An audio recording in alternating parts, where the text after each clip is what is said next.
Di usia minggu-minggu terakhir sebelum bersalin, biasanya moms akan merasakan gerakan kandungan mulai merosot turun. Hal itu karena posisi kepala bayi mulai masuk ke panggul. Perubahan ini memang paling ditunggu-tunggu karena tandanya bayi telah siap untuk dilahirkan. Namun ada pula yang belum merasakan tanda ini jelang persalinan makin dekat. Apa penyebab janin belum masuk ke panggul di pekan terakhir kehamilan? Simak penjelasannya di video ini.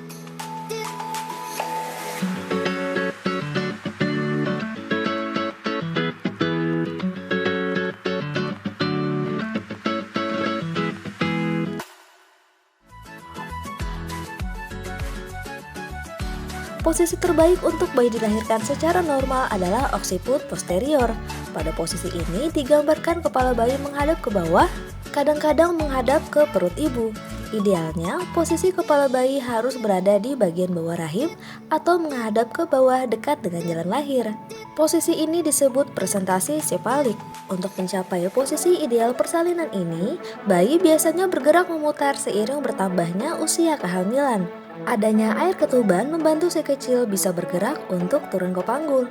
Sebagian besar bayi menetap dengan posisi ini dalam 32 hingga 36 minggu kehamilan. Namun ada juga kasus di mana kepala bayi baru masuk panggul ketika proses persalinan dimulai.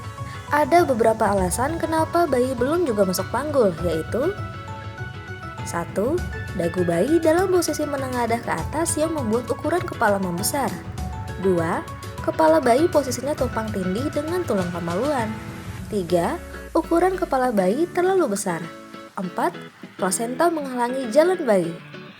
5. Rahim bawah mengalami gangguan hingga mengurangi ruang gerak bayi. Jika kepala bayi belum turun ke panggul bahkan hingga persalinan berlangsung, maka dapat terjadi masalah dalam proses melahirkan normal. Kepala bayi yang tidak turun ke jalur lahir berisiko menyebabkan distosia atau macetnya persalinan. Jika dipaksakan untuk melahirkan normal, maka risikonya besar bayi akan tersangkut di jalur lahir karena kepala bayi dan bahu tidak keluar lebih dulu. Kepala bayi yang masih tinggi di menit-menit persalinan membutuhkan tindakan khusus. Dokter akan melakukan usaha untuk menurunkan kepala bayi ke panggul agar bisa masuk ke serviks. Hal itu bisa dilakukan dengan cara induksi atau melalui gerakan pijat untuk menurunkan bayi. Namun jika masih tidak dimungkinkan, dokter biasanya akan memilih melakukan operasi sesar untuk mengurangi risiko pada ibu dan bayi.